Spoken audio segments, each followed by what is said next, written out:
दोस्तों, आज कलयुग चल रहा है और इसमें पाप अपनी चरम सीमा पर है।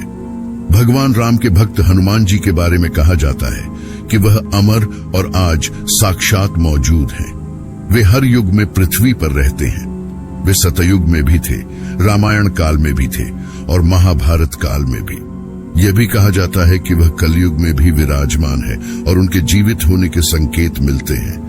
अगर भगवान हनुमान आज भी जीवित है और अगर हाँ, तो वह आज कहाँ मौजूद है?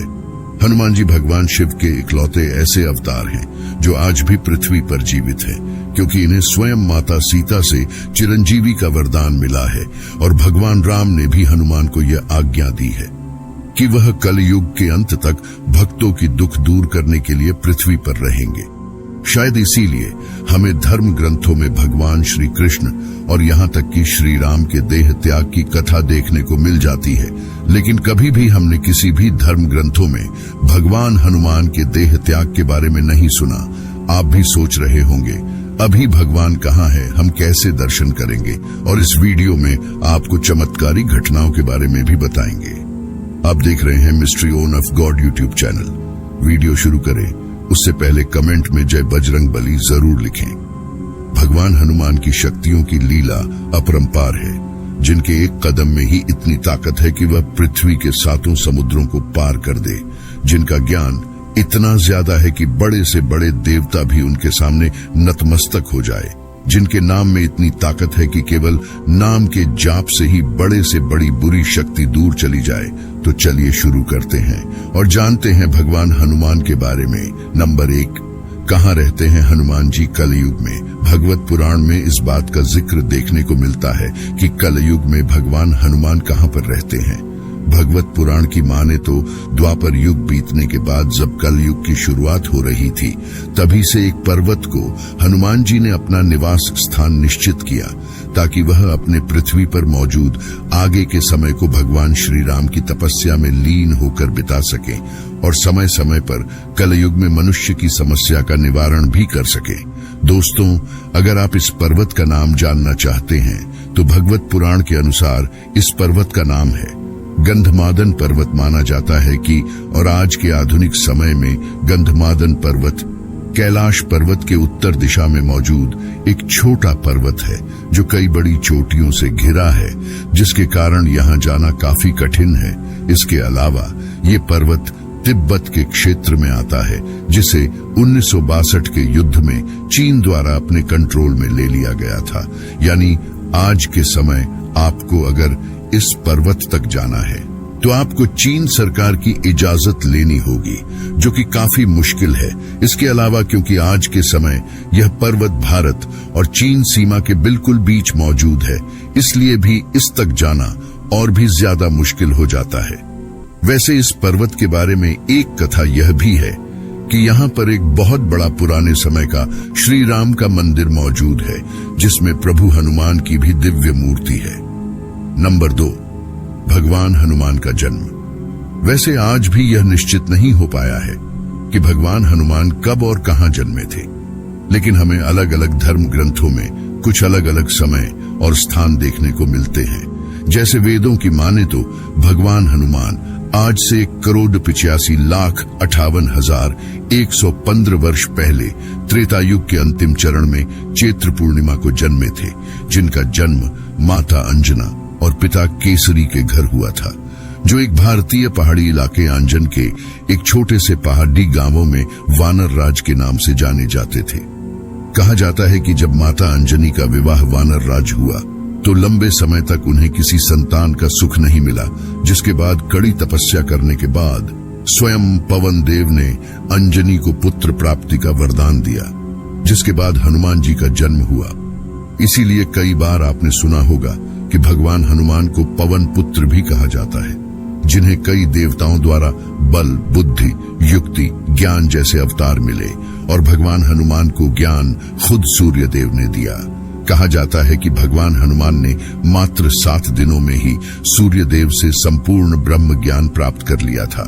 इसके अलावा भगवान हनुमान के जन्म से जुड़ी एक कथा यह भी है कि हनुमान जी का जन्म भगवान श्री राम के जन्म से पहले ही हो चुका था और हनुमान जी का जन्म आज के भारत के कर्नाटक के कोपल जिले के अनैगुंदी नामक एक गांव में हुआ था, जिसे आज से हजारों साल पहले रामायण के समय किष्किंधा के नाम से जाना जाता था। जबकि हनुमान जी का जन्म चैत्र मास की शुक्ल पूर्णिमा के दिन, वैसे तो धार्मिक ग्रंथों के अनुसार हनुमान जी वानर राज्य के श्री और माता अंजनी के पुत्र थे। पवन देखकर इसी आशीर्वाद के कारण हनुमान जी को पवन पुत्र के नाम से भी जाना जाता है। इसके अलावा हनुमान जी भगवान शिव के 11 रुद्र अवतार भी कहे जाते हैं। नंबर 3, वैसे मुझे यकीन है कि आपके मन में सवाल आ रहा होगा कि कैलाश पर्वत को छोड़कर भगवान हनुमान ने गंधमादन पर्वत को ही क्यों चुना। तो हनुमान जी द्वारा कैलाश पर्वत को न चुनने का सबसे पहला कारण तो यही है कि वहां पर खुद भगवान शिव का निवास स्थान है, और कि किसी भी हमें हमारे धर्म ग्रंथों में कई बार देखने को मिल जाते हैं, क्योंकि हनुमान जी से पहले परशुराम कृपाचार्य और अरशी कश्यप जैसे कई महान लोगों ने भी यहाँ पर तपस्या की है, और इस पर्वत को आराधना करने के लिए कैलाश पर्वत के बाद इस पृथ्वी लोक की सबसे अच्छी जगहों में से एक माना जाता है। इसीलिए जब श्री राम भगवान का समय पृथ्वी लोक पर पूरा हुआ और वह अपने बैकुंठ धाम जाने के लिए सरयू नदी पर अपना देह त्याग करने पहुंचे, तब उन्होंने हनुमान जी को यह वरदान दिया था कि वह समय के अंत तक पृथ्वी पर जीवित रहेंगे, और उन्हें आदेश दिया कि उन्हें कलयुग के अंत तक पृथ्वी पर ही रहकर अपने भक्तों की रक्षा करनी है। इसीलिए भगवान हनुमान ने श्री राम प्रभु की आज्ञा को मानते हुए पृथ्वी लोक पर अपने बचे हुए समय को बिताने के लिए और कलयुग का इंतजार करते हुए भगवान राम की आराधना के लिए गंधमादन पर्वत को चुना। नंबर 4, महाभारत काल में पांडुपुत्र भीम ने देखा था भगवान हनुमान को। दोस्तों, क्या आप जानते हैं कि महाभारत की एक कथा के अनुसार भीम भी भगवान हनुमान से मिल चुके हैं? तो यह बात है त्रेता युग की। इस दौरान पृथ्वी पर महाभारत काल का समय था। पांडव भाई द्रौपदी के साथ मिलकर वनों और पहाड़ों में अपना अज्ञातवास बिता रहे थे कि तभी पांडव गंधमादन पर्वत से होकर गुजरे, जहां पर पांडव कुछ समय के लिए रुके भी। इस दौरान एक दिन भीम को तालाब के किनारे एक सुंदर कमल का फूल दिखा, जिसे उन्होंने अपनी पत्नी द्रौपदी के लिए लाने की सोची। लेकिन जब भीम तालाब की ओर जा रहे थे, तभी उन्हें रास्ते में एक बहुत बड़ा वानर दिखाई दिया। भीम उनके तेज को देखते ही समझ गए कि यह स्वयं हनुमान है। हनुमान जी तालाब के बिल्कुल सामने लेटे थे और उनकी बड़ी सी पूंछ ने तालाब को लगभग चारों ओर से घेरा हुआ था। भीम हनुमान जी की पूंछ को लांग कर नहीं जाना चाहते थे, इसीलिए उन्होंने हनुमान जी से आग्रह किया कि वह अपनी पूंछ को हटा ले। लेकिन उस दौरान भगवान हनुमान अपनी आराधना में लीन थे, इसलिए उन्होंने भीम की बात को नहीं सुना। तब भीम ने दोबारा हनुमान से कहा कि मैं यहाँ से फूल लिए नहीं जाऊंगा, या फिर आप मुझे मृत्यु दंड दे दे। हनुमान जी ने जब यह बात सुनी, तब उन्होंने भी हमसे कहा कि इसकी कोई जरूरत नहीं है, तुम मेरी पूंछ को हटाकर आगे बढ़ सकते हो। भीम को वैसे भी अपनी शक्तियों पर हमेशा से ही काफी भरोसा था, इसीलिए हमने सोचा कि उनके लिए भगवान हनुमान की पूंछ को हटाना कोई बड़ी बात नहीं है। लेकिन जब भीम ने हनुमान जी की पूंछ को हटाने यहाँ तक कि हिलाने की कोशिश की, तो वह लाख कोशिशों के बाद भी नाकामयाब रहे। इस घटना ने भीम का अपनी ताकत पर घमंड पूरी तरह तोड़ दिया और भीम हनुमान जी के चरणों में पड़ गए, क्योंकि भीम समझ गए थे कि वह जिनसे अभी बात कर रहे हैं वह कोई साधारण देवता नहीं है। जिसके बाद भीम ने हनुमान जी से उनको अपने असली रूप में आने की विनती की। तब हनुमान जी ने अपने असली रूप में आकर भीम को आशीर्वाद दिया। नंबर 5, भगवान हनुमान के असली पैरों के निशान। दोस्तों, क्या आपको याद है कि जब हम रामायण पढ़ते हैं या सुनते हैं तो उसमें एक जिक्र आता है कि जब भगवान हनुमान को उनकी शक्तियों का आभास कराया गया, तब भगवान हनुमान इतने शक्तिशाली हो गए कि उन्होंने केवल एक छलांग में ही विशाल समुद्र को पार कर दिया। आज भी कई बुद्धिजीवी इस बात को हजम नहीं कर पाते कि भगवान हनुमान इतने शक्तिशाली थे। वह इसे एक कहानी की तरह मानते हैं, लेकिन आप जानकर हैरान होंगे कि यह सभी सच है, जिसके हमारे पास कई वैज्ञानिक सबूत भी हैं। जिसमें से एक सबूत यह है कि जब रामायण के अनुसार माता सीता की खोज के लिए हनुमान ने समुद्र को लगते हुए छलांग लगाई, तो उनका विशाल पांव सबसे पहले जिस जमीन पर पड़ा, आज भी वहां उनके कई मीटर बड़े पैर के निशान मौजूद है, जो जगह आज आंध्र प्रदेश के अनंतपुर जिले में है, जहां जाकर आप भी हनुमान जी के पावन पैरों के निशान के दर्शन कर सकते हैं। नंबर 6, श्रीलंका में हर 41 साल बाद दर्शन देते हैं। कहा जाता है कि जब रामायण काल का अंत हुआ और प्रभु श्री राम अपना देह त्याग करके वैकुंठ धाम लौट गए, तब काफी समय तक हनुमान श्रीलंका के जंगल में चले गए थे और वहां मतंग जन जाति के लोगों के साथ मिलकर प्रभु श्री राम की आराधना किया करते थे।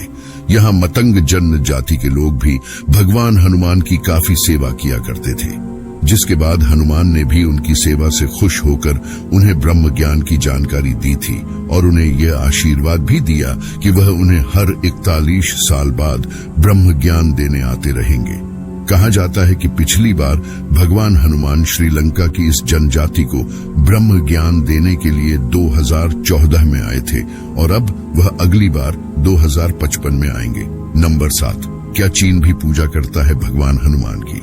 अगर आप मूवीज के शौकीन हैं तो मुझे यकीन है कि आपने कभी न कभी चीन की मंकी किंग मूवी जरूर देखी होगी और आपने गौर किया होगा कि जिस तरह भगवान हनुमान के पास उड़ने की शक्तियां हैं और एक शक्तिशाली गदा मौजूद है, उसी तरह मंकी किंग भी एक वानर है जिसके पास बहुत सी शक्तियां हैं। वह उड़ डाच सकता है और उसके पास एक गदा भी है और यह कोई इत्तेफाक नहीं है, बल्कि ज्यादातर इतिहासकारों का यही मानना है कि वह भगवान हनुमान ही है जिन्हें चीन में मंकी किंग के नाम से पूजा जाता है। इसके अलावा भी कई और ऐसे भगवान जिन्हें चीन में अलग रूपों में पूजा जाता है। आज के इस वीडियो में बस इतना ही। धन्यवाद।